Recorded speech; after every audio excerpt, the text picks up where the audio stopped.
My adjustable project is mainly about hair and what hair does represent for black women.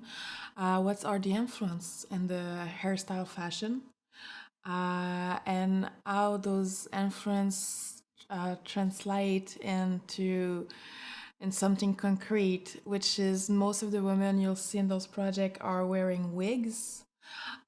Those wigs sometimes are blonde, red, and when I asked those women why they made those hairstyle choice, the first thing they will tell me was like, because I want to be like Rihanna or Beyonce.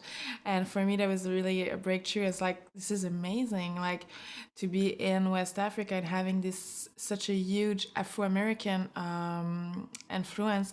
I was really interesting and fascinated by how what is represented to be like beautiful for them, like, and they will put a lot of money and it's a lot of trouble. If you think like doing your hair in the morning with the blow dryer is something, I mean, this is a nightmare. They have to braid their hair very thin on their head, and then they have to sew the other hair. It's painful, it's expensive. They will buy like Brazilian hair, like real hair, that will cost like $150. We're in Africa, you know. They will put so many money on it, and I feel it was like, and there's this sense of competition between women in Ivory Coast, I think everywhere in the world, but still theirs as well. And because I feel also that those haircut is like, okay, there is Rihanna, but now us in Ivory Coast, how do we interpret Rihanna? How we do our hair is not like very similar. It doesn't have to be very similar. It's just like we're gonna add more color because this is too plain. So I was in a beauty salon and I found those pictures, you know, that the book, when you go to the hairdresser, you have the books, and it was those almost like homemade book with picture, with like cutting in the middle and then stitches, and you know, in order to save money, the photographer are printing 2 frame on 1 frame, and they cut, you know, and they stick with Scotch tape the negative. And it was the phone number of the photographer on the picture. So I called him. His name is Adama, which is now a really good friend.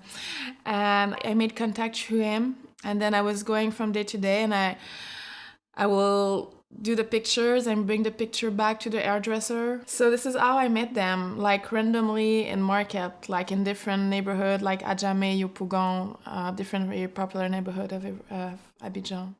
I remember in 2006, I think it was Finbar really winning the World Press Photo contest, and I had a little exhibition because there was the World Press Photo in Montreal, and I was just out of school, and we had an exhibition next to it because I won like a random contest, and I had my pictures like exhibit in the same area than Finbar really. And I remember looking at his picture and I'm like, wow, you know, this is like, for me, the World Press Photo became real. Like, this is what I want. This is amazing. I want to be in part of the World Press Photo.